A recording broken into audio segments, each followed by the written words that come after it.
In this video, I'll guide you through how to delete a Capital One account. Whether you're looking to remove a Capital One shopping account or close a credit card or bank account, this tutorial will provide you with the necessary steps.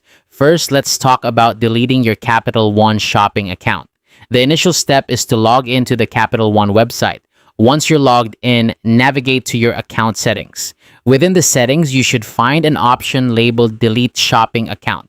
Select this and then follow the prompts to complete the process. It's straightforward, but ensure you carefully follow each step to successfully delete your shopping account.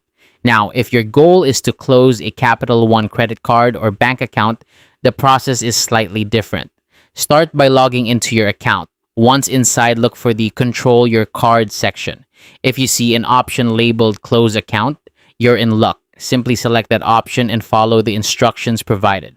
However, if the option to close your account isn't available online, don't worry. In this case, you'll need to reach out to Capital One customer service. You can either call them directly or use the online chat feature to request the closure of your account. Remember, they are there to assist you, so don't hesitate to reach out if you need help. Before you proceed with closing your account, there are a couple of important things to keep in mind. First, make sure to pay off any remaining balance you might have. An outstanding balance can complicate the closure process, so it's best to settle this beforehand. Additionally, if you have any rewards associated with your account, be sure to redeem them.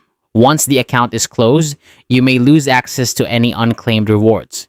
After you've taken care of these details, complete the closure process by following any final instructions given to you by Capital One.